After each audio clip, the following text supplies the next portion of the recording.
শুরুতেই একটা কড়া সত্য কথা বলি, গায়ে লাগলে মাফ করবেন।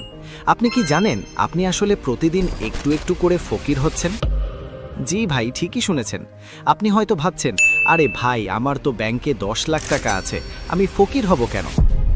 বস, আপনার ওই 10 লাখ টাকা হলো একটা বরফের টুকরো।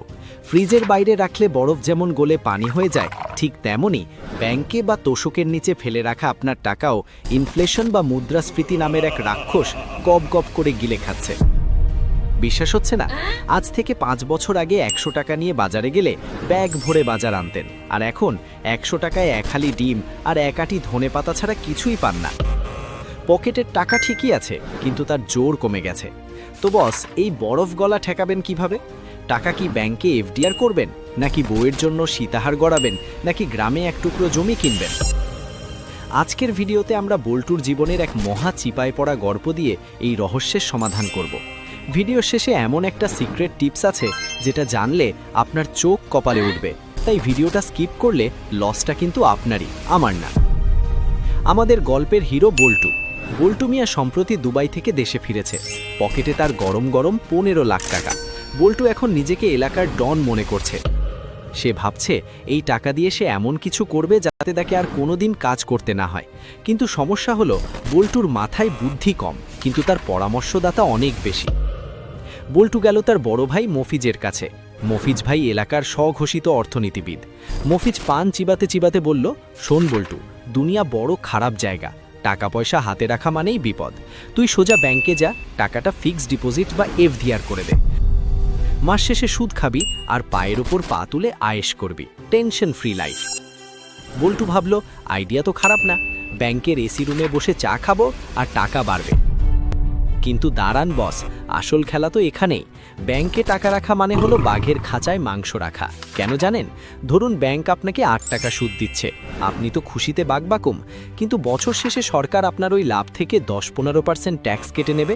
ব্যাংক কাটবে সার্ভিস চার্জ, আবগারি শুল্ক, SMS চার্জ, মানে যত রকম চার্জ আছে সব কেটে কুটে আপনার হাতে ধরাবে 6 টাকা। আর বাজারে আলুর দাম, পটল আর তেলের দাম বাড়ছে 10% হারে। মানে কি দাঁড়ালো? ব্যাংক আপনাকে দিচ্ছে 6 টাকা আর বাজার আপনার পকেট থেকে কেড়ে নিচ্ছে 10 টাকা। মাঝখান দিয়ে আপনি প্রতি বছর 4% করে গরিব হচ্ছেন। ব্যাংকে টাকা রাখা মানে হলো টাকাটাকে সেফ রাখা, কিন্তু এটাকে বাড়তে না দেওয়া। এটা হলো সেই অলস ছেলের মতো যে ক্লাসে শুধু উপস্থিত থাকে কিন্তু পরীক্ষায় পাশ করে না। যারা হার্টের রোগী, রিস্ক নিতে ভয় পান, তাদের জন্য ব্যাংক ঠিক আছে। কিন্তু আপনি যদি বড়লোক হতে চান, তাহলে ব্যাংক হলো সবচেয়ে স্লো বাসের মতো, যেটা আপনাকে গন্তব্যে পৌঁছবে ঠিকই, কিন্তু ততক্ষণে আপনার নাতিপুতিরা বুড়ো হয়ে যাবে। বল্টুর মন খারাপ, ব্যাংকের চক্করে সে লসে আছে। তখন এলো বল্টুর বউ জরিনা। জরিনার লজিক খুব সিম্পল। সে বলল, ওগো শুনছো, ব্যাংকের টাকায় কিচ্ছু হবে না, তুমি বরং আমার জন্য সোনা কেনো। পাশের বাড়ির ভাবি সেদিন 5 ভরি ওজনের নেকলেস দেখালো, আমার কি শখ জাগে না? আর শোনো, সোনা হলো বিপদের বন্ধু, কিনলে লস নাই। বল্টু পড়ল মহাবিপদে। একদিকে বউয়ের আবদার, অন্যদিকে ইনভেস্টমেন্ট। কিন্তু সোনা বা গোল্ড আসলে কেমন বিনিয়োগ? বস, আমাদের দেশে সোনা মানেই ইমোশন, বিয়ে শাদী অনুষ্ঠান মানেই গা ভর্তি গয়না। ইতিহাস বলে সোনা বা গোল্ড দীর্ঘমেয়াদে ব্যাংকের চেয়ে ভালো রিটার্ন দেয়। গত 20 বছরে সোনার দাম আকাশ ছোঁয়া হয়েছে।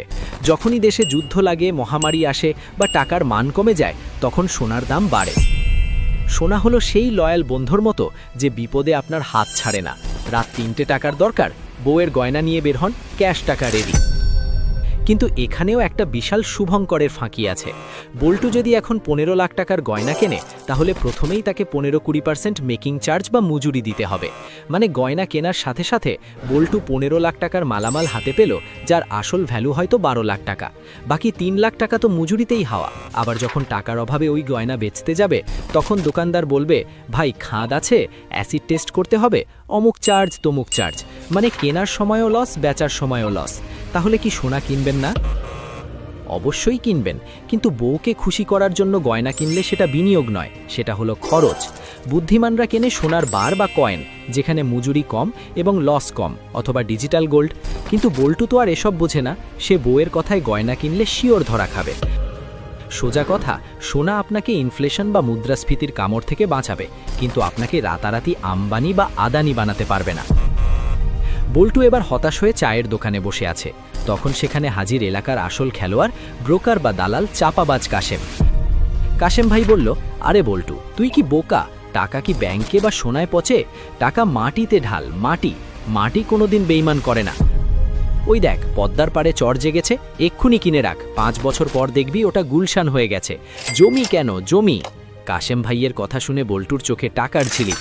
বাংলাদেশে গত 30 বছরে জমি বা রিয়েল এস্টেট যে পরিমাণ লাভ দিয়েছে তা অন্য কোথাও পাওয়া অসম্ভব।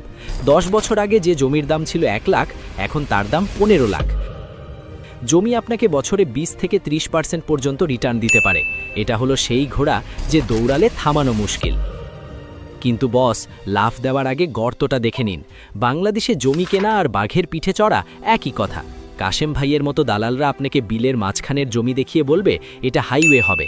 আপনি টাকা দিয়ে দলিল করবেন, পরে দেখবেন ওই জমি আসলে খাস জমি, অথবা একই জমি কাশেম ভাই আপনার আগে আরও 3 জনকে বিক্রি করেছে। জমির সবচেয়ে বড় সমস্যা হলো ক্যাপিটাল বা পুঁজি। 15 লাখ টাকায় এখন ঢাকার আশেপাশে গরুর গোয়ালঘর দেওয়ার জায়গাও পাওয়া যায় না। ভালো জমি কিনতে গেলে কোটি টাকা লাগে। আর দ্বিতীয় সমস্যা হলো লিকুইডিটি। ধরুন বল্টু জমি কিনলো, কিন্তু কাল তার হার্ট অ্যাটাক হলো। সে কি কালকেই জমিটা বিক্রি করে হাসপাতালে ভর্তি হতে পারবে? পারবে না। জমি বিক্রি করতে 6 মাস থেকে 1 বছরও লেগে যেতে পারে, আর ততদিনে হয়তো বল্টু পটল তুলবে। তাছাড়া জমি কিনলে আপনাকে উকিল, মুহুরি, সাব রেজিস্ট্রার অফিস আর আদালতের বারান্দায় যে পরিমাণ জুতোর তলা ক্ষয় করতে হবে, তাতে আপনার ইনভেস্টমেন্টের নেশা ছুটে যেতে পারে। জমি আপনাকে রাজা বানাতে পারে, আবার দেউলিয়াও বানাতে পারে যদি দলিলে ভেজাল থাকে। এখন বল্টু পড়েছে মহাচক্করে। ব্যাংক তাকে গরিব বানাচ্ছে, সোনা কিনলে মজুরিতে লস, আর জমি কিনতে গেলে দালালের ভয়। তাহলে বল্টু যাবে কোথায়? টাকাটা কি বালিশের নিচে রাখবে? আসুন এবার একটা ফাইনাল কম্প্যারিজন করি, একদম দেশি স্টাইলে। ধরুন 2005 সালে 3 বন্ধু আবুল, কাবুল আর বাবুল প্রত্যেকে 1 লাখ টাকা ইনভেস্ট করেছিল। আবুল রেখেছিল ব্যাংকে। আজ 2025 সালে তার টাকা বেড়ে হয়তো 4 লাখ হয়েছে, কিন্তু 2005 সালের 1 লাখে যা পাওয়া যেত এখন 4 লাখে তা পাওয়া যায় না। আবুল ভাই এখন আফসোস করে। কাবুল কিনেছিল সোনা, তার 1 লাখ টাকার সোনা এখন 10-12 লাখ টাকা। কাবুল ভাই মোটামুটি হ্যাপি, তার টাকাটা অন্তত পচেনি। আর বাবুল রিস্ক নিয়ে সাভারে একটা জমি কিনেছিল, সেই জমির দাম এখন 80 লাখ টাকা। বাবুল ভাই এখন পাজেরো গাড়ি নিয়ে ঘোরে। তাহলে কি জমি সেরা? দাঁড়ান বস, যদি বাবুল এমন জমি কিনতো যেটা সরকার অ্যাকুইজিশন করে নিয়েছে বা বেদখল হয়ে গেছে, তবে বাবুল এখন রিক্সা চালাতো। সারমর্ম হলো 1, ব্যাংক হলো সুবোধ বালক, রিস্ক নাই কিন্তু গ্রোথও নাই, টাকা সেফ থাকে কিন্তু বাড়ে না। ইমার্জেন্সি ফান্ড বা আপৎকালীন টাকা রাখার জন্য ব্যাংক সেরা। 2, সোনা হলো ডিফেন্ডার, সে আপনাকে গোল হওয়া থেকে বাঁচাবে, মানে ইনফ্লেশন ঠেকাবে, কিন্তু গোল দিতে পারবে না। মধ্যবিত্তের জন্য এটা সেফ অপশন। 3, জমি হলো স্ট্রাইকার, গোল দিলে হ্যাট্রিক, কিন্তু অফসাইডে পড়লে লাল কার্ড, মানে মামলা মোকদ্দমা। আপনার হাতে যদি প্রচুর অলস টাকা থাকে এবং 5-10 বছর অপেক্ষা করার ধৈর্য থাকে, তাহলে জমিই সেরা। এখন আপনার মনে প্রশ্ন জাগছে, ভাই এত জ্ঞান না দিয়ে সোজা বলুন আমি কি করব? বস, সব ডিম এক ঝুড়িতে রাখবেন না, ঝুড়ি পড়ে গেলে সব ডিম শেষ। আপনার পোর্টফোলিও বা টাকার থলেটা এভাবে সাজান। ধরুন আপনার কাছে 100 টাকা আছে, তার মধ্যে 20 টাকা রাখুন ব্যাংকে বা সঞ্চয়পত্রে, যাতে কাল চাকরি চলে গেলে বা অসুখ হলে কারো কাছে হাত পাততে না হয়। 30 টাকা দিয়ে কিনুন গোল্ড বার বা কয়েন, বইয়ের গয়না কিন্তু নয়, কিন্তু এটা আপনার টাকার মান ধরে রাখবে। বাকি 50 টাকা যদি সম্ভব হয় জমিতে খাটান, আর টাকা কম থাকলে মিউচুয়াল ফান্ড বা শেয়ার বাজারে ভালো কোম্পানি দেখে ইনভেস্ট করুন, অবশ্যই জেনে বুঝে হুজুগে না।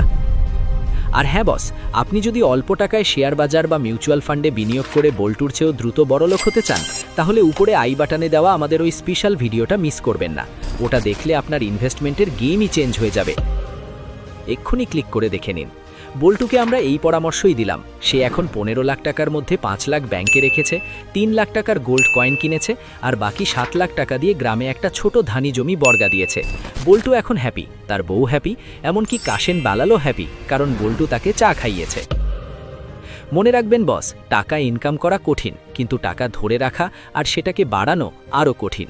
হুজুগে মেতে বা পাশের বাড়ির ভাবির কথাই ইনভেস্ট করবেন না, নিজের বুদ্ধি খাটান। আপনার রিস্ক নেওয়ার ক্ষমতা আর আমার ক্ষমতা এক নয়। আমি হয়তো লস খেলে সহ্য করতে পারবো, আপনি হয়তো হার্ড ফেল করবেন, তাই বুঝে শুনে পা ফেলুন। ভিডিওর এই পর্যায়ে আপনাদের জন্য একটা কুইজ, দেখি আপনাদের বুদ্ধি কত শার্প। ধরুন আপনি রাস্তায় কুড়িয়ে 10 লাখ টাকা পেলেন, জানি পাবেন না, তাও ধরেন।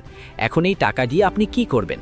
অপশন এ, গার্লফ্রেন্ড বা বউকে নিয়ে বালি ট্যুর দেবেন। অপশন বি চুপচাপ ব্যাংকে রেখে দেবেন, অপশন সি শেয়ার বাজারে লাগাবেন, নাকি অপশন ডি আমাকে দিয়ে দেবেন?